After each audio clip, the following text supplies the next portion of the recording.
All right, let's get started. So again, welcome to Central Carolina Community Foundation's Grants Overview session. We're excited that you're able to join us, and we're happy to share with you what we'll be offering this year for our unrestricted grant making that's coming from our board to the community nonprofits. So just as a quick, who we are, so we can level set a little bit, I want to give you a really brief overview of just what a community foundation is. So a community foundation we're a 501c3 public charity, just like you all are. We are a collection of funds, though, and those funds support a wide range of issues, and they're supported by donors as well. If you think about like a family foundation, it might be one big fund that's from a family. We have hundreds of funds that are collected at the community foundation. Most community foundations do serve a geographic region. We are serving the Midlands of South Carolina. There are other community foundations in South Carolina that, for example, might be the Spartanburg Community Foundation, which is just one county, or the Greenville Community Foundation. And then there are others like Coastal who do multiple counties just like we do. We as well have a board of directors that are from this community, that are knowledgeable about and love this community like the rest of us. And then we also try to provide some leadership around community issues. Most community foundations do that as well.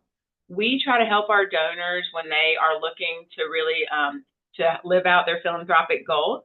We try to help guide them as they would like to in helping to fulfill that mission that they have.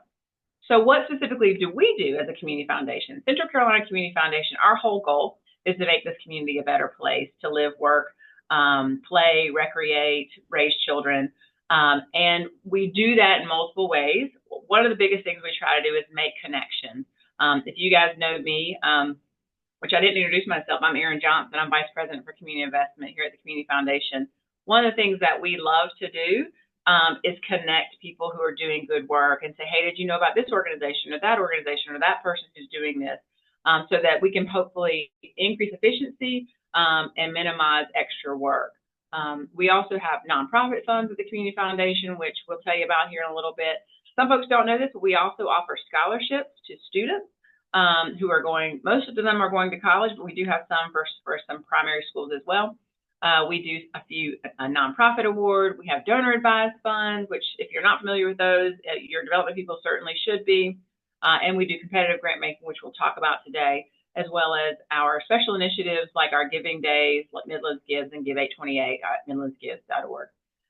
Before I go any further, I do want to also introduce my colleagues who are here, and you'll be hearing from them today as well. Therese Carter, who's a program officer at the Community Foundation. She gave a nice wave. And Chantrell Mitchell, who is a program associate with Community Foundation, and she really monitors all of our grants. And really important for you all, she also manages our Midlands Gives platform and Midlands Gives Day and Give 828. And we are sad to say that our good friend Haley Brazier has left the Community Foundation, but we're very happy for her. She's moved on. She's moved her family all the way across the country, and so we're really happy to see the impact she'll be making out in Oregon. But for the meantime, Therese will be your contact, and you can also reach out to me or Chantrell, and we're happy to help you out in any way we can. So thanks for that little intermission. So going back to sort of who we are and what we do as a community foundation, just quickly at a glance, because some people do want to know, Central Carolina Community Foundation we're a pretty decent foundation. I think we're doing good work. And in the next slide, you'll see that last year we granted out over $18.7 million, and that was with all of our funds, okay, not just the grant making that community investment team does. But we granted out over $18.7 million and almost 3,000 grants, or some people call them donations, right, that went out to the community. When you look at kind of where that went, so the nice thing about a community foundation is it's mostly funded by local people, and most of those funds stay local. And that's what's really important about a community foundation. So you'll see there that $12.8 million did stay here in the Midlands, which is exciting to see. And then the rest some portion went out to the rest of South Carolina, and then a much smaller portion went outside of South Carolina. Our donors give through a range of topics, and that's also sort of indicative of a community foundation. And you see there that community improvement, scholarships, and education, human services were sort of at the top of the list there of where dollars went from our donors over that's just this last year. And we're very happy to say that we've granted out more than we currently have under management. So we've granted out over $255 million since we began in 1984. And we're excited about that and to continue growing that as well. So one of the things I wanted to make sure we did chat about is a benefit that we have for our nonprofits. And some of you do have a fund with us, and we call it a nonprofit fund. And those can be, what we've done is we've helped our nonprofits create a sustainable impact within their community. Nonprofits can have an endowed or non-endowed fund with the community foundation. An endowed nonprofit fund can provide a source of ongoing revenue to support the nonprofit's daily operations or unrestricted needs. The organization can choose each year if they want to withdraw the annual spendable allocation or reinvest it back into their fund for quicker growth. This is best for if a nonprofit really has long-term goals and want to invest long-term. Non-endowed nonprofit funds can provide midterm growth options for project-based needs such as capital projects or program needs that they might have, and the entire balance can be depleted at any time. And this is better for short-term sort of goals. Whether endowed or non-endowed, a nonprofit fund can only go back to support the nonprofit that created the fund. So this is a nice way to really invest in your organization and to hopefully see some growth in your fund. There are many benefits to a nonprofit fund, including pooled investments that you would have pooled with that larger. We said, almost $200 million we have under investment. So with an outside financial management team, which is currently Vanguard, and we also provide accounting and financial service that include monthly and annual reports, as well as additional guidance from CCCF staff. If you'd like to know more about nonprofit funds, please do feel free to reach out to us. There's also a link there, our community foundation, yourfoundation.org/giving, and we're happy to chat with you. We do, like I said, have quite a few nonprofit funds, and it's a good service that we provide our nonprofit partners. So moving on, and if at any time you have questions, feel free to drop those in the chat. We'll try to address them as we go, and then we'll do some polls and those kind of things as we go through the presentation. So we also want to make sure that you all know about our affiliate funds. Many of you are located in some of these counties. We want to make sure you know about these opportunities. We do have community foundations that are housed within our larger Central Carolina Community Foundation. One is the Greater Chapin Community Foundation, and we'll talk a little bit about them. Both Greater Chapin and Sumter, they do have active local advisory boards that offer both competitive grant making and Midlands Gives matches. All of them offer matches during Midlands Gives Day, and that includes Orangeburg Calhoun Community Foundation as well as the Kershaw County Community Foundation. And we'll talk a little bit about Sumter and Greater Chapin here in a little while. So wanted to kind of drill down a little bit more now. Now we're going to talk specifically about the grant making that we do specifically from our board directed grant making, which is our community investment work. And the priorities, we're in the last year of our 3-year strategic plan. And we've been focusing for the last 3 years and longer really, but at least for the last 3 years, focusing really on increasing livability and quality of life in our community, as well as increasing philanthropy. And that's why we do things like Midlands Gives. We also look for opportunities to co-fund with other foundations. And we really still continue to focus on nonprofit capacity. Like I said, you guys saw earlier, over $18 million is granted out by our foundation last year at least. And so we're trying to do our best to make sure that investment that our donors are making are being put to the best and highest use to help increase y'all's capacity to be able to continue doing good work. And so we do capacity building mostly at the organization level. It's not really the program level. So looking at the infrastructure of your organization. And then again, we coordinate with other funders such as Together SC, United Way of the Midlands, and that's been our African American Philanthropy Committee, all kind of work together for that. And then we also have a focus on diversifying our grant making. We really concentrate on how do we ensure that our grant making looks like our community. And that includes getting grants out to some of our more rural communities as well as organizations that are led by people of color. So that's kind of my little beginning spiel, right? And so I'm going to pass it off to Chantrell now. She's going to talk a little bit more about some of the work just on how to get ready for some of our grants. Good morning, everyone. So a couple of reminders for the grant making year coming up. We would like everyone to test your grant portal logins and your Midlands Gives logins. I'm going to now go to the website.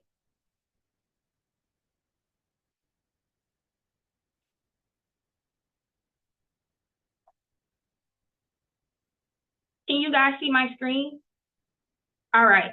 So if you go to yourfoundation.org, which is our foundation's website, at the top of the screen, you would see grant login. That is where you're able to go to access our grant portal for the grants that are upcoming this year. And then if you go to midlandsgives.org, if you click on login, then click on nonprofit, you'll be able to log in as well. For the grant portal login, if you have new people at your organization that will be filling out grants, we ask that you don't require them to make a new profile. If you email grants@yourfoundation.org, I'll be glad to add them to the organization profile. That way they're able to see all of the grants that you had in the past and current grants that you may have now. For Midlands Gives, if you email me as well, I will be able to add them to the profile. But if you have access to the Midlands Gives profile, you can also add new organization members to your Midlands Gives profile as well. And we also ask that you clean up your contact list in both portals, because we do have organizations that have people that are still on there who are no longer with the organization anymore, and we don't want to send notification emails to those people if they're not a part of the organization. So we just ask that you clean up those contacts. If they're no longer there, you just go ahead and inactivate them on both portals. And again, if you're not sure on how to do it, if you just email me, I'll be glad to take them off the portal for you as well. ACH changes. So we prefer to send all of our grants ACH. That way the check won't get lost in the mail and you have access to your funds faster. So if your bank account information has changed any time throughout the year, please just email me so I can send you a DocuSign form, which is the ACH request information. And we're also going to ask that you send a voided check or a bank statement. And that form gets into our finance department so they can upload it to your profile. And that way we'll have your new ACH information on file, because we don't want to send it to the wrong bank account either. And a last thing is that we want you to update your GuideStar or your Candid profile. Some of our organization questions on our grants this year can be pulled from your Candid profile. So if you already have your profile up to date with everything, you will make the grant application a little smoother and easier for you as well.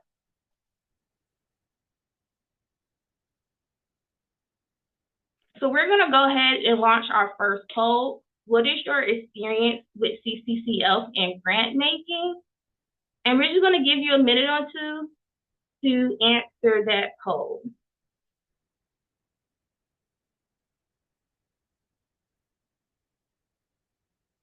Can everyone see the poll? All right.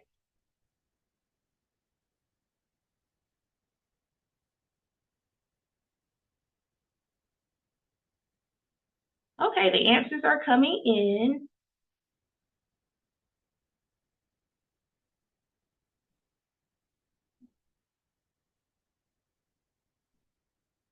Okay, I'm going to go ahead and end the poll and share the results with everyone. As you can see, 64% of you guys have already received funding from us in the past, which is great. Another 23% are not familiar with grant making with us, and we're glad that you're able to come to this webinar today so you can learn more about our grant making process. And 14% of you are first-time applicants. Okay.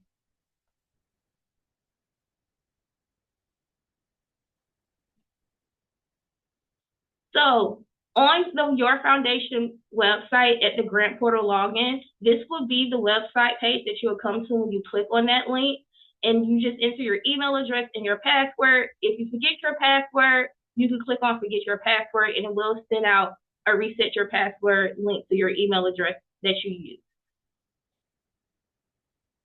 So on our grant portal, our features that we have on it, we do ask that you go ahead and just bookmark the portal link to your website. That way you don't have to keep going to our website to get to it. It's already bookmarked and you can just click on it from there. You can preview the application on our grant portal. So before you fill it out, if you have questions that you see on there that you may need help with, you can go ask somebody to come back to the application before you start completing it. You can collaborate on the grant application now. So if you have people who fill out your grants for you, everyone is able to see what is going on with the grant application. That way, if you have questions or you need to change, everyone can see those changes. You can also save your application. So if you don't have If you're filling it out and you need to come back to it, you'll be able to save the application so you won't have to do it completed in one sitting. And again, you can import answers from your Candid and GuideStar program, or you can import answers from past applications that you did in the past with them. And again, all applications, contracts, and reports can be saved in our grant portal. So once you click in your grant portal, you'll come to click on the apply to access all of the applications that we have. If we do provide an access code for the application, you will just enter the access code right here in that box that says access code, and you will click enter code, and that application will become open to you. Again, to apply to the grant that you're trying to apply for, you will click apply. Just make sure you are clicking on the grant that you want to apply for, because sometimes when we have multiple grants, you might click the bottom, but the apply button is on the top of the grant. And you just make sure you click apply, and it will take you to the application. Again, to preview the application, you will click the button down here, the little eye that says preview. And now we're going to turn it back over to Erin. So every time I see this slide, I'm kind of, well, maybe I shouldn't be surprised because I know how busy our team is. So these are the different grants that our team manages. And these are all what we can consider our competitive grant making, which means there's an application, there's a review process, there's a contract, and there are reporting of some sort on the back end. And so this is our full list of what we offer. We encourage you to really go to our website. We try to keep that as updated as possible. Go to our website, view what's happening, gives you a full list of what's offered out there. It gives you more detailed information than even what we're able to provide today. Did want to let y'all know that we will not be offering Jumpstart this year, which we'll kind of talk about a little bit, but that is not something we're going to be offering this year. Give us a call though if that's just a devastating development, but let us know. But we won't be offering that for new grantees this year. And of this list, we're not going to discuss the disaster relief work just yet. Not, knock on wood. The 1SC fund is not currently active. But it will be if we experience a major disaster that comes to our state. So we'll be discussing all of these for the rest of our 40 minutes together. Okay. So we're going to start this discussion with CCCF's capacity building grants. Before we start talking about our capacity building grants, we do have another poll question for you all that Chantrell will launch. Could you tell us what type of capacity building your organization needs? And since this is one to type in a short answer, we'll give you a couple of seconds to do that. What types of capacity building do you think your organization needs?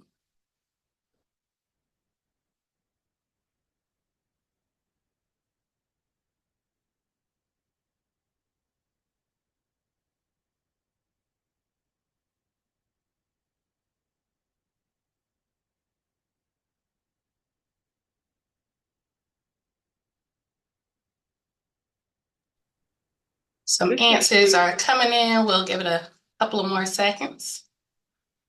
This can include specific topics as well as bigger picture kinds of things that you're looking at for your staff, your board, your overall infrastructure. Just kind of think sort of broadly about overall what your organization needs to become more efficient and more effective.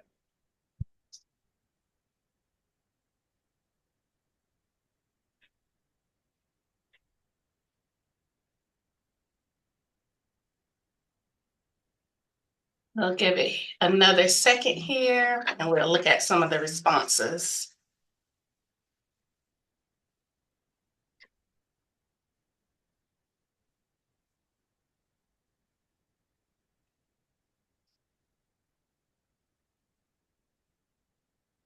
Hey, Chantrell, would you share? There you go.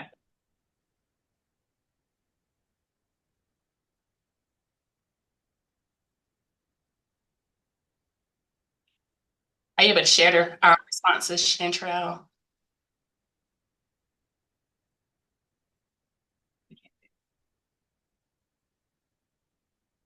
We're not able to see it. So, or if you can see it on your end, could you let us know just a few of the things that individuals listed?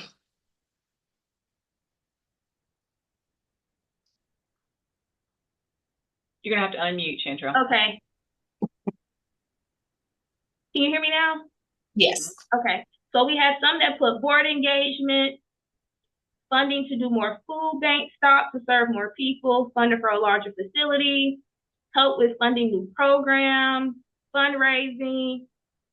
Somebody said transportation for the after school program, marketing, staff, board and fundraising, upgrades to facility, increase of spray and neuter program, funding to hire evening staff for security, board development, grant preparation, increase program and services to the community, and just programming.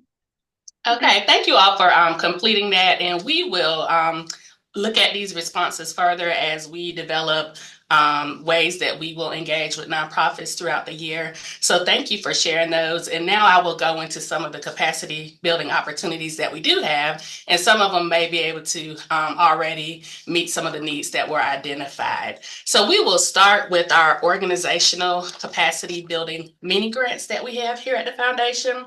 And these mini grants provide up to $5,000 to nonprofits to assist with organizational financial stability, improved governance, and growth, allowing them to more effectively carry out their mission.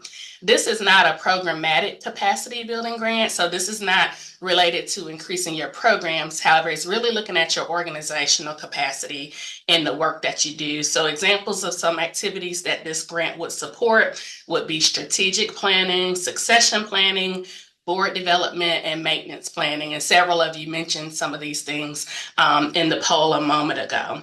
The application for our capacity building mini grants is from November 1 through November 30th. That's when the application will open, and the actual program period will be from March 2025 through September. The next opportunity that we have under capacity building is our fundraising school. Once again, several of you mentioned fundraising support. And this, the fundraising school is designed to build the fundraising capacity of nonprofits. In the past, participants have developed special events, they've developed fundraising plans, technology systems for donor documentation, as well as communication plans for potential donors. This is a virtual 6-week program, and we ask that 2 people per organization attend. For sustainability of the fundraising school, it's really important that you have 2 people to attend. That way, if someone leaves the organization or if someone misses a session, you're still able to carry on what you've learned through the fundraising school. It's taught by Jeanette Cobb and Rachel Ramjatan, and the classes are once a week, and they're during the months of February and March. The application for the fundraising school will open on November 1st, and it will close on November 30th. And this particular opportunity is for folks who are new at fundraising, as well as for those who may need a refresher with fund development. The next opportunity that we have are the professional development scholarships, which are also offered here, and they're offered through our AAAPC committee. And previously, we have supported the Together SC Annual Summit, as well as the Carolina Leaders Seminar. So those are different opportunities that you will also see from the foundation. And I will pass it on to Erin, who will talk about the Sumter Community Foundation. Yeah, so I'm really happy to talk about 2 of our community foundations that are doing really good work, hyper-local, within our region. And the first is Sumter Community Foundation. They are a publicly funded endowment that's founded by and for the people living in Sumter County. And they meet regularly, and they have a real love for their community, for the Sumter community. They offer capacity building mini grants, which are similar to what we just said with that CCCF offers. And their goal overall, just is to uplift and strengthen organizations that are addressing needs within Sumter County. Now, the caveat is an organization must have a physical location in Sumter County. So just saying that we serve Sumter County as part of your overall mission is not enough. You really have to have people who are located in Sumter doing the work there. And that application does open soon, September 1 through 30th. There's not really, just to give you some guidance, last year the average award was about $2,800. So that helps you kind of think through maybe what you're looking for. But very similar to the capacity building grants that Therese just mentioned, this is for infrastructure, not for program implementation, right? Not for staffing.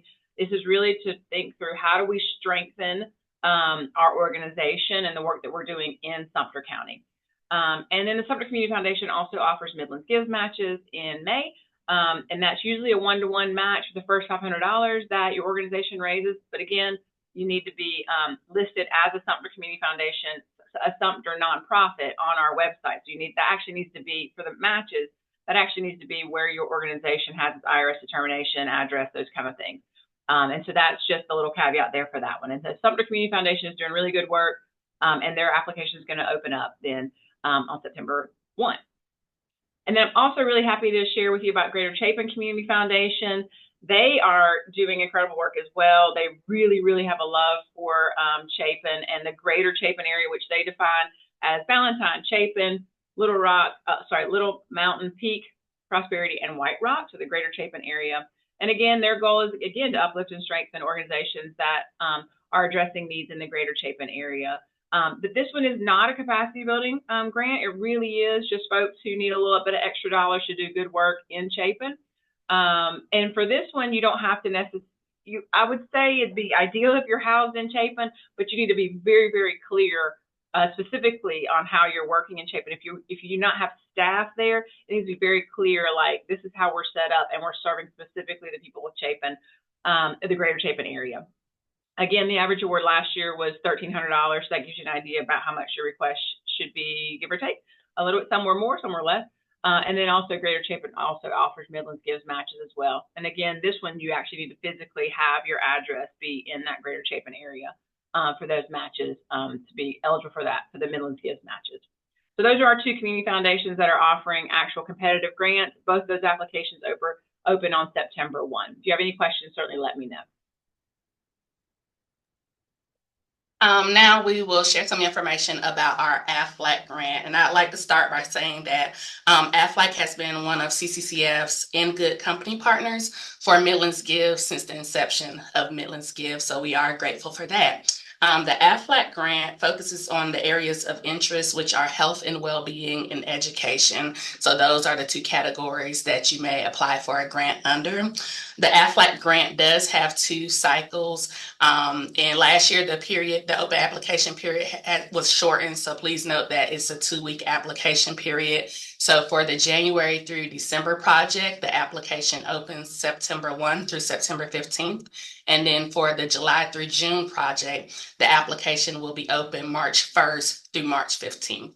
The AFLAC grant awards up to $10,000 for projects, and the grant is open to any nonprofit in South Carolina. So it is one of our more competitive grants because this is a statewide opportunity. Also, nonprofits who are currently receiving funding through one of our AFLAC grants cannot reapply if they're currently receiving funding. If you've gotten funding in the past, that's okay, but if you're currently still funded through the AFLAC grant, you cannot reapply to the grant. And now we will talk about the Hootie and the Blowfish Foundation grant.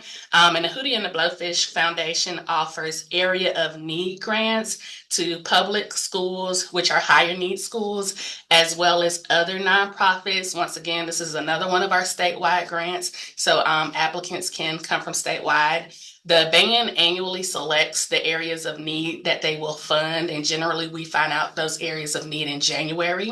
And then organizations are invited to apply in February. These grants offer $10,000 per year for 3 years, totaling $30,000 total for the grant. Each project year over the 3 years is from July through June. And this is open once again to nonprofits across South Carolina. However, these grants are by invitation only based on the areas of needs that are identified from the grant. Now I will talk about our Knight Foundation grants, which support Columbia's work in revitalizing its downtown and riverfront development to attract and retain talented people and to accelerate economic development. The Knight Foundation invests in Columbia's core city vibrancy, civic engagement, smart design, and arts and entrepreneurship. This grant is only open for organizations in Richland County, but preference will also be given to organizations that are in the city of Columbia. So that's the primary focus area for this grant. There are 3 tactics under funding for this grant, which the Knight Foundation focuses on. Those are building on assets, and under that, we are creating better connections to community, to key assets like universities, corporations, or nature. The second is public spaces, which enhances the public realm to be more connected and vibrant. And then lastly, civic engagement, which breaks down projects that breaks down barriers for people to engage with decision makers, as well as engage in underrepresented communities in civic life and leadership roles. Over the past 2 years, the average award for this grant has been $76,000, and applications are accepted year-round, invitation only. But if you have a project idea that you think would be a fit for the Knight Foundation, please reach out to me, and we can talk through your idea. But this is a grant that's invitation only. And now I'll talk about our Connected Communities grants. The Connected Communities grants is one of CCCF's signature grants since 2015. It is a collection of CCCF-supported projects that improve livability, quality of life, community attachment, and satisfaction. There are 6 focus areas that organizations can apply under, and that includes safe places to live and work, healthcare facilities, quality job opportunities, affordable housing, safe, proximal, high-quality recreational areas, and quality arts and cultural events. I will say, as it relates to the quality job opportunities, in that category, we're really looking for projects that have a direct relation to quality jobs, that will increase them or provide them now, and not something that may eventually lead to quality jobs. So we did want to make that distinction for this particular focus area.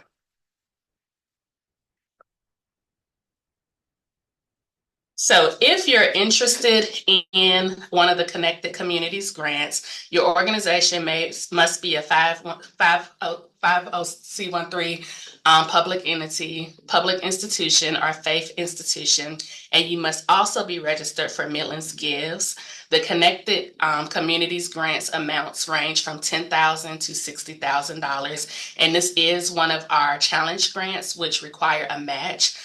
If you're a year 1 applicant for the project, the match is 20% of your request from CCCF. If you are a year 2 applicant or applying for the second year, it's a 30% match. And then for the third year, it would be a 40% match. The applications for this grant for round 1 will open soon. That's on September 1st, and that application will be open through September 30th. And then organizations that are invited to submit a full application, that application period will be from October 24th through November 18th.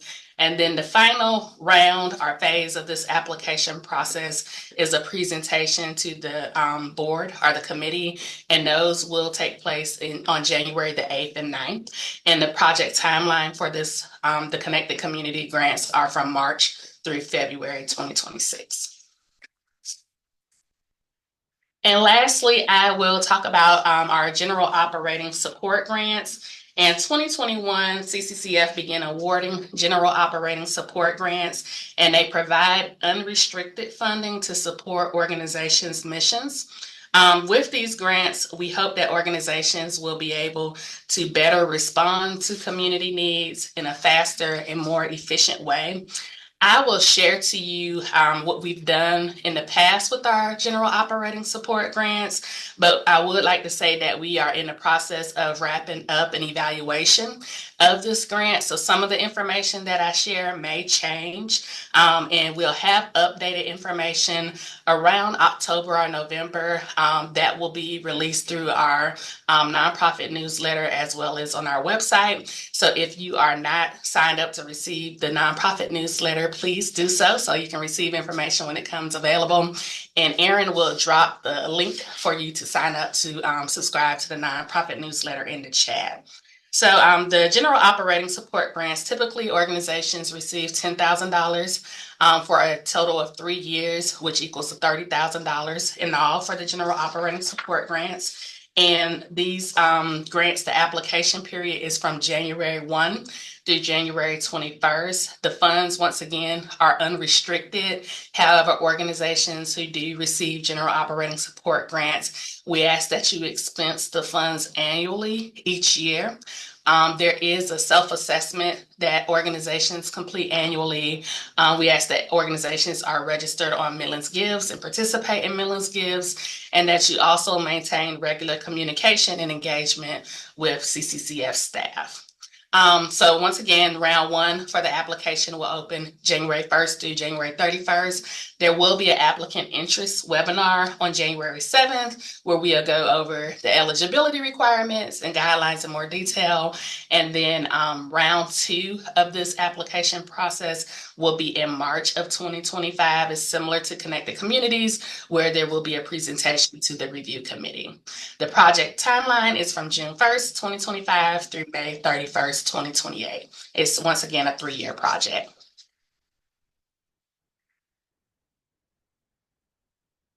And last but not least, I will talk about our scholarships here at the foundation. We have about 50 scholarship funds, and since 1998, we've awarded $6.7 million in scholarships. In 2023, we awarded almost $620,000 to 195 students. Here are some demographics about the students overall. 70% of the awardees identified as women. Almost half of the awardees were people of color. 23% are first-generation college students, and 72% of the scholarships were paid to schools right here in South Carolina.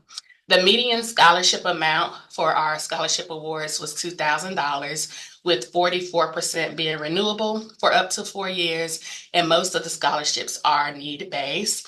The application for the scholarships at CCCF is January the 1st through March 5th for the 2025-2026 academic year. Please promote and share this information once it becomes available in your networks, and encourage folks to apply for scholarships at CCCF.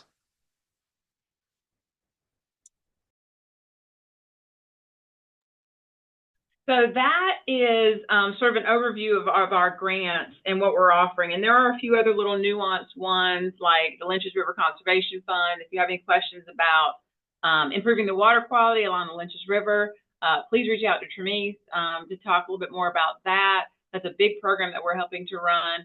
And like I said, with the 1SC Fund, with disaster response, if something hits, sort of I'm your contact for that. We wanted to do some of the more general ones for you all today. In the last few minutes we have together, I know some of you are a little bit new to grant making, some of you are new to CCCF grant making. So there are some basic tips to think about when you are applying for our funding or anyone else's for that matter. And some of it might seem kind of basic. We want to make sure that we can sort of do a nice little refresher for you. So when you're thinking about your program and what you want to what you think is important. The biggest thing is you really need to think through, like, what is the need and how do you know it's the need? Beyond just how you feel about it, how do you know that that is a need? So really spend some time around that and formalizing, you know, some of the data that you might have with that. Think about what the objectives, what the goals will be, what the activities will be. And that really leads you a little bit to this logic model idea. If you don't yet have, I love logic models. I need to say that. We do not ask you for a logic model, but I strongly recommend that you spend some time developing a logic model on your own. It will lay out everything you need. It also will help you think through what resources you need, what you're trying to achieve, and how you'll get there. I really recommend you to consider doing that before you sort of start applying for dollars. And that will also help you think through, how will I know I achieved it? What are my measures of success? And think about not only like process-wise, like, right, how many workshops will I do? How many people will I serve? Those kind of things, but also what will they get from that, right? What is the knowledge, attitudes, beliefs, behavior change that you're hoping to occur because of these activities? So think about it both in terms of process objectives and outcome objectives. And then also think about, you know, when will this program take and for how long? What is our organization's capacity to do this, which is huge? And then also, who can I partner with? increase our organization's capacity to do this. Maybe I'm not the right organization to do financial stability, but I know somebody else who can come in and help my young people with that, for example. So thinking through how you don't have to duplicate, but really partner with others to help reach the outcomes that you're looking for. And then again, who will do the work and where will it take place is always important. And then that's when you get to your budget, right? That's at the end, thinking through what's the budget for that, and then how do we get funded for that. So thinking about all of those sort of things before you apply will be very, very important. And then just some basic tips on writing the actual proposal. We put a star next to the elevator speech because that's really important. You need to be able to state what your program is in like about 3 sentences. If you're not able to do that, I think you haven't drilled down enough as to what this program is supposed to be. So really think through, can I explain very high level? Can I explain what this project is, what this program is, what I'm trying to achieve, what my need is in just a few short sentences? And so that's something to consider, because we do ask, if you've ever completed an application of ours, we do ask you to give us a 3-sentence summary. And one of those reasons is because we use that for marketing, to be really honest. But we also know that that's the first thing our reviewers see. And if they can't get a basic understanding of what you're trying to do from the very beginning, it's hard to review the rest of it. So you want to be able to kind of state that up front. And one of the other things I want to really stress here, and this is something we have seen, I need to say, and this is the reason why we're mentioning it, is that your mission should not change very often. It should be on your website. It should be clearly stated. And it shouldn't change based on what the program is you're applying for. So it's something that's your sort of organization's North Star, right? And it should be succinct and clear as to what your reason is for existing as an organization. And that should be something your board helps you develop, and it should stay pretty standard unless you go through a full process to change your whole mission. But it should be something that is clear and is not a paragraph. So that's something I encourage you all to work on right now if you don't yet have that. And also, of course, your basic proposal tips are to be able to state your objectives and make sure they match the grant objectives. That's something that we are happy to work with your organization on. One of the things, an example that I give sometimes is that an organization might be an organization that wants to focus on heart healthy living or healthy weight, those kind of things, and say they are wanting to do a walking trail. And we talk about connected communities, right? Maybe that's actually a public recreation, high quality recreation, right? But the objectives that you write to us are around high quality access to high quality recreation, not necessarily around the number of people who are going to lose weight, for example. That might be your own internal objectives, but for this grant, it needs to match up with the grant objectives. So if you have any questions about that, we're happy to kind of talk a little bit more about how to make sure that happens as well. And then you really want to create some excitement about it, right? Like you want to sell this as an exciting project, something that people should invest in, because that's what this is. It's an investment. And so how do you kind of really sell that project then? Know your target audience. Anytime you want to know who the review, like what the review process is, then we're happy to chat with you about that. I keep saying talk with us because that's something we're really proud of. We want you to reach out if you have questions. We don't want you to fly blind when you're completing applications with us. To get a better understanding of sort of what the process looks like, who and how people review and those kind of things. And then have a really good understanding of your budget. Big, broad sort of budget things sometimes are not ideal because you want to be as specific as you can. We don't need to have, but just make sure that it's clearly aligned with the work you're trying to do and why you need that funding.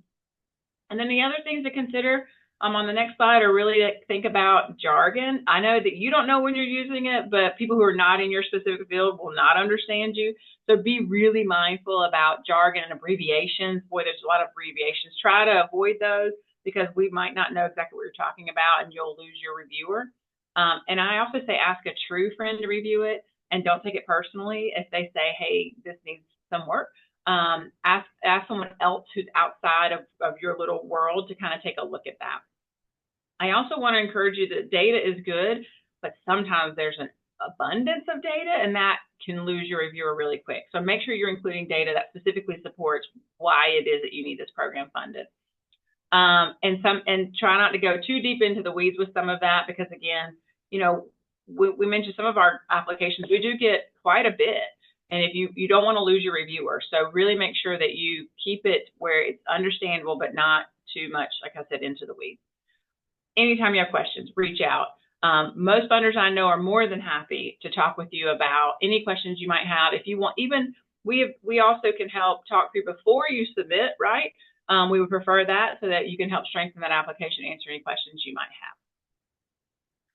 So when we talk about what funders love, if you don't know this already, we love collaborations and partnerships.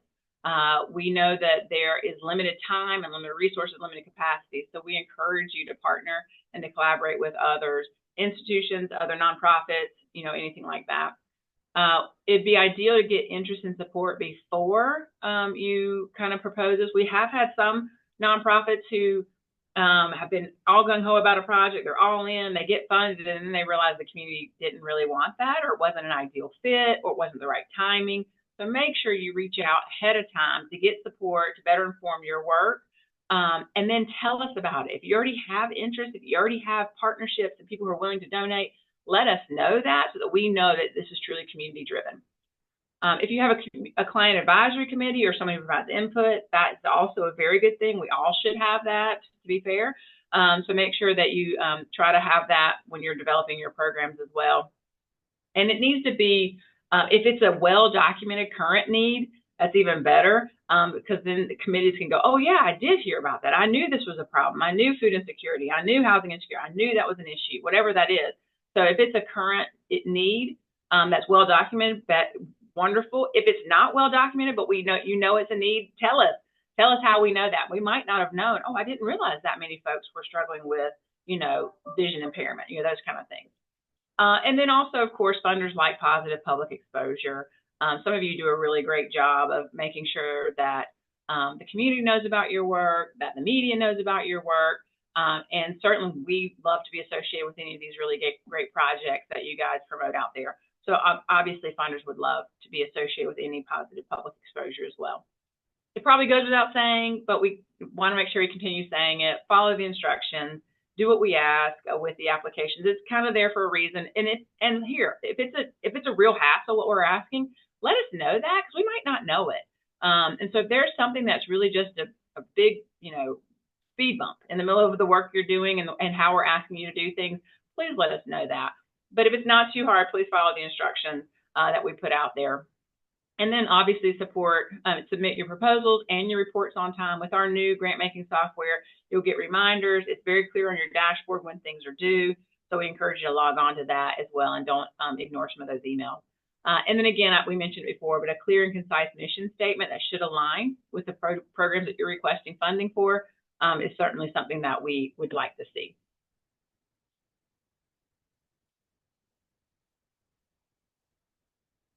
And then the last thing there, when it comes to general eligibility, Chantrell, do you want to talk about that? So when you talk about generally how you can be eligible for the grants that we offer at Central Carolina Community Foundation, Chantrell? Yes. So one, we ask that you be in good standing with the IRS, just making sure you have your 501c3 status, and also making sure you file your 990, which we would get into under the 1-year financials. Next, we ask that you register with the Secretary of State. And it's not with the business side saying that you are a nonprofit, but it is registering with the Charities Division of the Secretary of State. And usually that's just solidifies that you are allowed to solicit funds in the state. And if you have questions about that, just reach out to me and I will give you their direct number and email address and the website that you can go on. Your Midlands Gives profile, we always ask that you update your Midlands Gives profile, even though you might have an annual update in December and January for our returning nonprofits. But if you know that you have new programs throughout the year, just go ahead and update your profile, because we do have people who visit that website all year round, because it is a year-round giving platform. 1-year financials. So just make sure that you're up to date with your 990, that you're filing it on time, because if you're a new organization, that is a requirement to join the Midlands Gives platform in itself. So if you do have questions about that, just reach out to me, because everybody's financial year is different. So we do understand that, but we do require that you do have a 990 filed at least.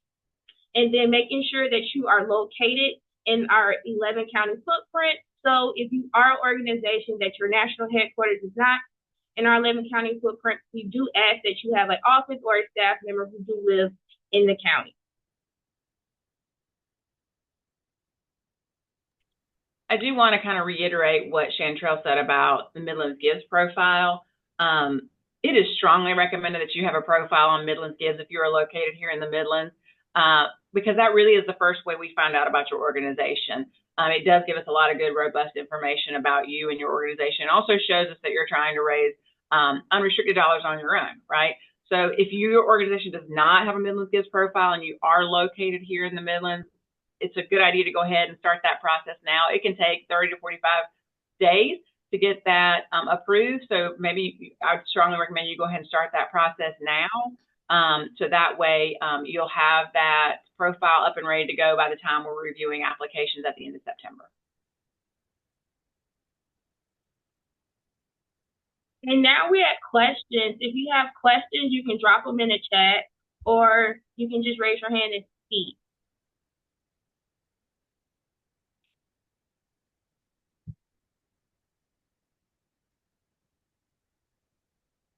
Does anyone have any questions for us that we haven't answered or that you wanted to maybe, ask real quickly? Yeah, I have a quick question. This is Terry from the Indian Waters Council.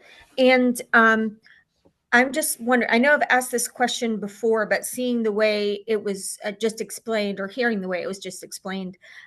So we have staff in every county that's served by the Central Carolina Community Foundation, and we have district executives who live and work in those communities. They come to the office to, for meetings and stuff, but they spend the majority of their time out in those counties. So, so does that make us eligible for things in other counties? I mean, I know we are Sumter Community Foundation and Chapin Community Foundation, but what about other things like during Midlands Gives and all? So for Midlands Gives, you're only eligible for the county that your organization has its IRS determination letter, where the address is for that. So it wouldn't be for multiple counties. For Midlands Gives, when you're talking about county matches, you get one county. And so it would be where your IRS address lists you at. But for the Greater Chapin Community Foundation and Sumter Community Foundation, if you have physical staff who are there and who are very clearly serving a population within those communities, then you're eligible to apply for that. Okay, great. Thank you. Aaron, we have a question in the chat that says, tell us a little more about Give 828. And I'm glad that you did ask, because Give 828 is coming up in 2 weeks. So Give 828 Day is a scaled down version of Midlands Gives Day, and it's a day to celebrate giving for the Black-led, Black benefiting organizations in our community. August, as you all know, is Black Philanthropy Month, which is we are celebrating the whole month. So Give 828, we do have prizes. Optus Bank is our sponsor for Give 828, and our African American Philanthropy Committee is also sponsoring prizes for that day as well. So if you already are on the Midlands Gives profile and you're a Black-led, Black benefiting organization, you're automatically enrolled in Give 828. To be fair, everybody is enrolled in Give 828, so any organization that's on Midlands Gives can participate in Give 828, because it's not only a day to acknowledge and support our Black-led, Black benefiting nonprofits, but it's also a day to support our Black philanthropists. And so anyone can give to any organization. So your organization, if you're on Midlands Gives, you're by default participating in Give 828. When it comes to the prizes, that's sort of what Chantrell was mentioning. Those are reserved for organizations that are identified as Black-led, Black benefiting. So yeah. I have a question. My name is Robin, and I have a nonprofit organization, but I'm not sure if I'm located in the Midlands because I'm in a rural town in South Carolina. And we've been doing this, our nonprofit since 2019, but I have yet to figure out how to establish with organizations like yours to be able to apply for grants and to help with that process. So is there a way that an individual can come and talk face to face, or is there information that's out there that I can put my hands on to utilize to help my organization, because we are very small. When I say small, we're about 5 people. So I appreciate that question. There's a lot of organizations that are sort of in the same boat, Robin. And so just to clarify, the Central Carolina Community Foundation's region is what we call the Midlands, right? And that's basically from Saluda, Newberry over to Lee, Sumter, Clarendon on the east-west, and then Fairfield, Kershaw, Newberry, down to Orangeburg, Calhoun. So it's sort of all of that. And then you can just talk about Richland, Lexington, and Kershaw there in the middle. And so we're 11 counties, and that's who we serve. We certainly encourage folks to look on our website for information, and then we have all of our contact information there. Reach out to us if you'd like to talk through things. We also, just so if any of y'all are participating in nonprofit collaboratives that are in your respective counties, please let us know. We are a nonprofit who's serving that county, so we'd like to be engaged as well. We do have a presence currently in Lexington, Fairfield, and in a little bit in Sumter, and then in Clarendon. But we know there are other nonprofit collaboratives that are going on in our region. Please let us know about it. I know Lee has a really strong one as well. And we'd like to be participating in those collaboratives. That's a great way for us to get to know you, and especially some of your smaller nonprofits as well that are out there. If you're a nonprofit in one of those counties that has a nonprofit collaborative, we encourage you to be active in that as well. And so a lot of it, Robin, really is around relationship building. I like to remind people that you're asking for money, right? And you personally know you don't tend to give money to something you've never heard of or someone you've never heard of. And so a lot of it is around relationship building. So when we're out in community, when we have events, when we're coming, we want to get to know you a little bit. And so we can develop those relationships. So if you know of opportunities for us to come to your community and to get to know you and the other nonprofits there, please let us know about it. Give us a call so we can get to know you as well, and we can come out and visit hopefully at some point. But that's how this sort of starts. And then sign up for our nonprofit newsletter. I cannot say that enough, y'all. Too often we have people who say, oh, I didn't know that was an opportunity, and we've had it in the nonprofit newsletter. We try not to make it too hard. It comes out every other week, and it's like a 2-minute read, I promise. But it has good information in it so that you're well informed about what we can do and how we can work together. So I encourage you to please sign up for our nonprofit newsletter. Okay, we are at 11 o'clock, and I want to honor your time. And so there's that last slide there of how to get in touch with us. We have a shout out to Haley in that picture still, but Tremice, myself, and Chantrell, please reach out. And again, sign up for our newsletter. And hopefully, if you have any questions before the September 1 open date for several of our applications, reach out. We're happy to chat with you. And go, sign up, get your Midlands Gifts profile going and all this kind of fun things. But we really appreciate you and really respect the work that you're doing in the community. And so please keep us in mind whenever there's opportunities for us to further engage with you. Thank y'all for your time.